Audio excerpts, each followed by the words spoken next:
Hey, what's up? It's Comic95 the Savior, and for this video I want to kind of talk about resumes once again.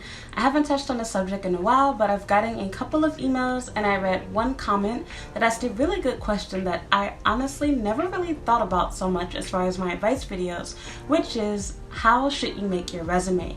Should you be writing your resume in Japanese? Should your resume be in both languages? Should it be Japanese style? So lots of different questions, and my first piece of advice, very simple, is your resume should be different. You don't want your resume to look like everyone else's. You want your resume to stand out, and the first way to do that, this is the best piece of advice I ever got from a workshop that I personally attended back when I lived in Chicago and I was going to community college. I went through a job training program in which it was specifically made to help people that couldn't really afford to go to college or even community college, and or they just wanted a quick start way to get into their career. Maybe you have children, you don't have time, you have bills to pay, whatever the case might be. While those things didn't quite exactly apply to me 100%, I was desperately looking for work. I was out of a job for a while. So long story short, that piece of advice was, you need to have both a cover letter and a personal statement in addition to your resume. And I didn't fully understand what a personal statement was. So before I get into all of that, I just want to say those are two really big things that will help you. So you need three things in total. Let's take a step back. I'm talking too fast. You need a personal statement, a cover letter, and a resume. I believe I do have a blog post that goes into more detail about this, but I'm going to make a video that touches on this topic as well. I have other videos and a full playlist that gives advice for those of you that are coming to Japan for work, or if you've recently graduated in Japan and you're looking for a job. The coronavirus, I hate to talk about that in this video. I hope this becomes irrelevant at some point, but it has not hindered or stopped job searches here. A lot of places are actually in desperate, dire need of teachers because nobody wants to travel the world right now, and in particular an Asian country at that. So there is a shortage of English teachers. There already was to start with, because more and more schools are coming about. Japan is trying to focus on learning English. They have one of the lowest overall TOEIC scores as a country, and of course with the Olympics coming up as well, there have been more foreigners consistently moving to Japan every single year. We will see if that changes this year with the coronavirus and or next year, but that's another story. I'm not going to talk about that virus right now. Let's talk about business, or shall I say work. So three things: personal statement, cover letter, and your resume. After you have those three things in your mind sorted out, let me help you understand them. So basically your personal statement is more like you talking to your employer, like you are face to face with them on a personal level, almost as though they are your friend. You are introducing yourself. You're telling them about basically kind of why you want this job. But you go into more unprofessional detail, in particular if you are working in Japan. So why are you passionate about this position, basically? What I personally like to do is I like to give them basically a preview of what's included inside of your resume and your cover letter. So highlighting your experience, your language skills, what your visa status is, where you went to school, what your age is, and yes, I will say it, your nationality too. If you happen to be an American female, this works in your favor, especially if you are young like myself. They absolutely love to have young foreign women, especially if you happen to be from the US in particular, but don't feel left out if you're from the UK, Australia, etc. Being a native English speaker is worthy enough to put in your resume. So I would definitely highlight, brag, emphasize on those points inside of your personal statement. Your cover letter is almost the same as your personal statement, except it's a little more formal. So basically you're explaining why you specifically are applying for this job. So you've gone from your, hi, my name is such and such, this is what country I'm from, hey, here goes my resume, cover letter attached, check it out, bye. After you're done with that part, your cover letter basically pulls them in, helps them understand why you would be a perfect fit for this job. And your resume should explain basically in clear detail what your work experience and education, history, etc., volunteer work is. So now that we have all of that out of the way, to answer your question simply, you should be making your resume Western style, in my opinion. I am not God. This is my personal 2 cents and opinion on how your resume should be formatted.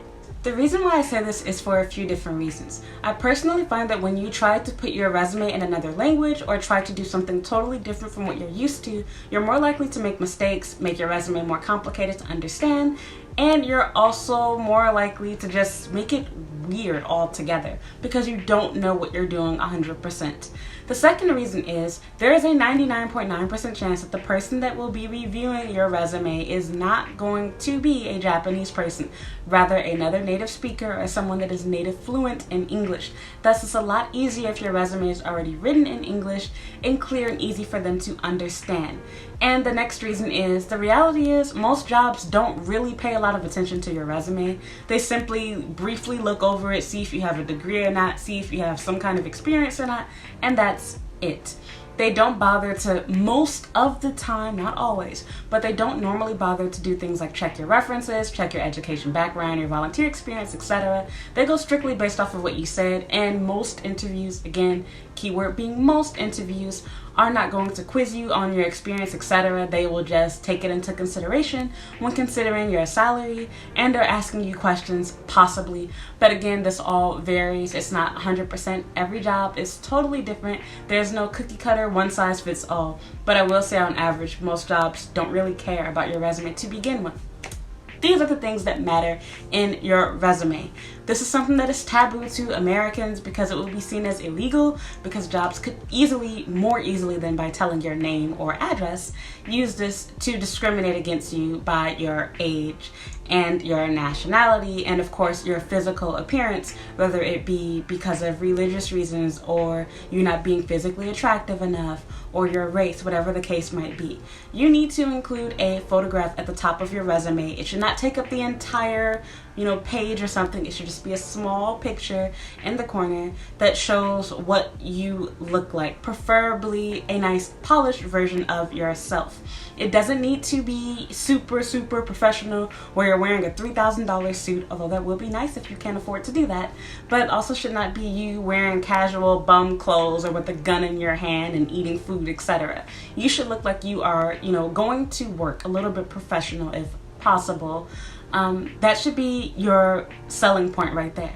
They want to see somebody that looks physically presentable, attractive, and professional. And to be totally honest, while this is not fair, I'm just saying how it is. I don't make the rules, don't be mad at me. Being physically attractive and young will get you a long ways here in Japan, beyond just work. But we're talking about work right now.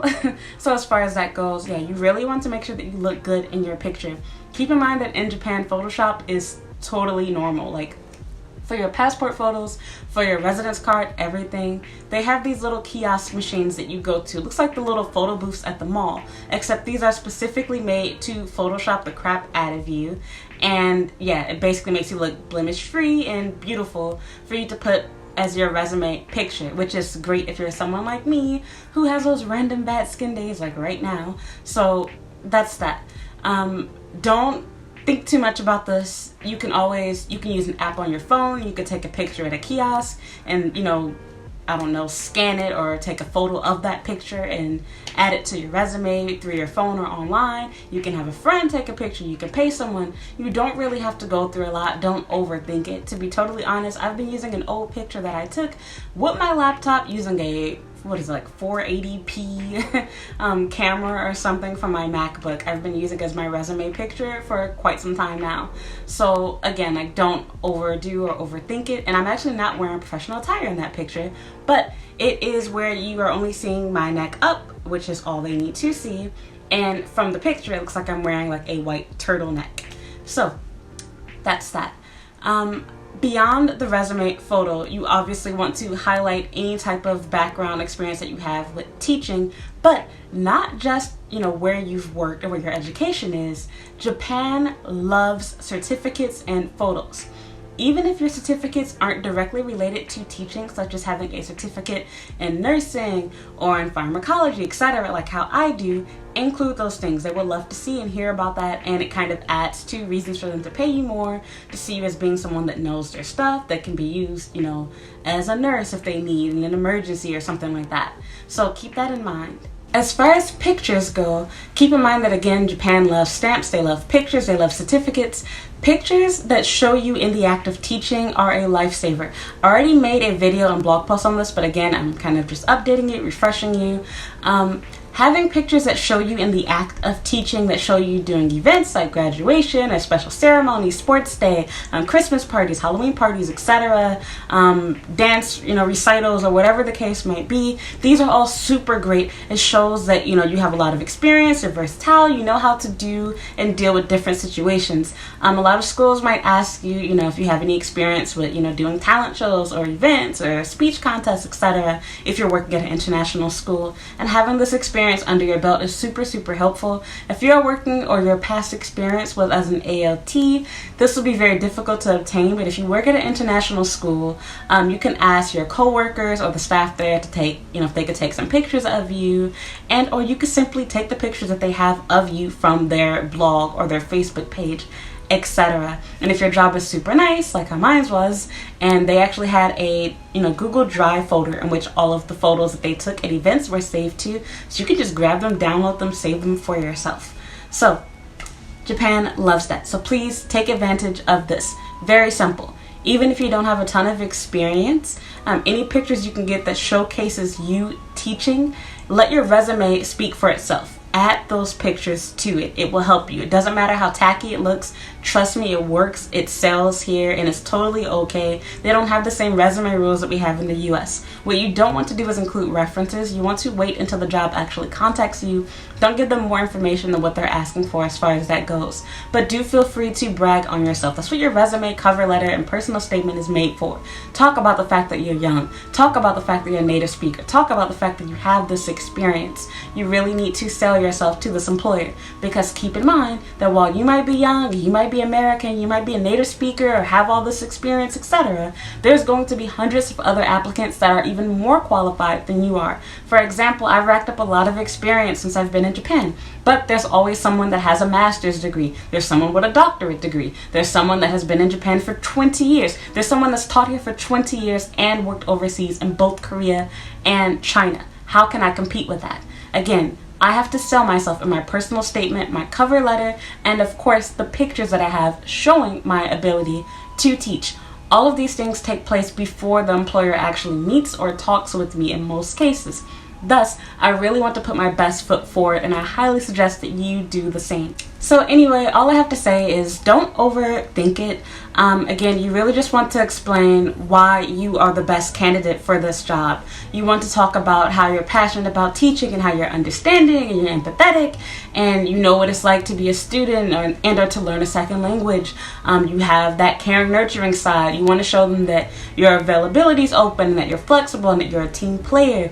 You really want to think like how the employer Think from their perspective. What is this employer looking for? And the longer you stay in Japan, the more you understand what they want. And another thing that you want to add to that, which I talked about in my other video, is in your resume, in your personal statement, just as you will do during your interview, you really want to highlight the fact that you plan to continue to stay in Japan and renew your visa and to further, improve your understanding of both Japanese language and culture over time. That you understand that, you're in it for the long run. And you understand that this isn't just a game. It's not just for fun. This job isn't just a means of staying here, even if it is just you trying to keep your visa.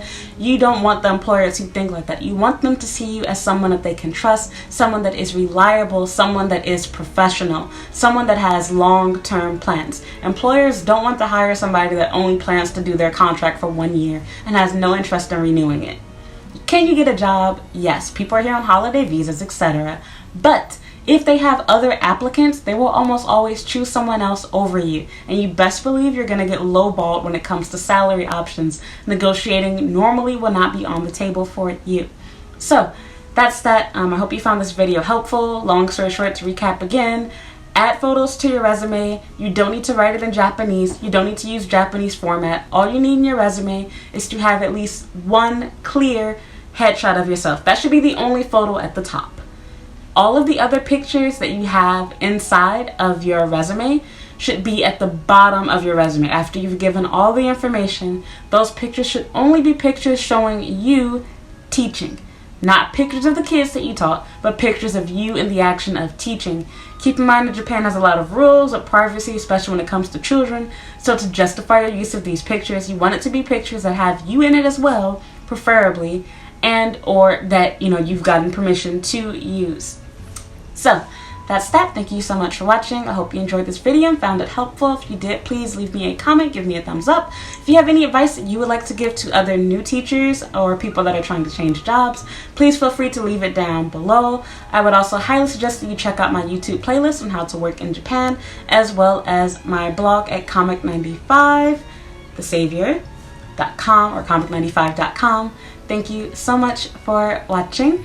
You can also check me out. I have social media accounts. I have a Snapchat, I have a Twitter, a Facebook, and Instagram. I believe that's all. So much going on. I've kind of forgotten everything. It's been a minute.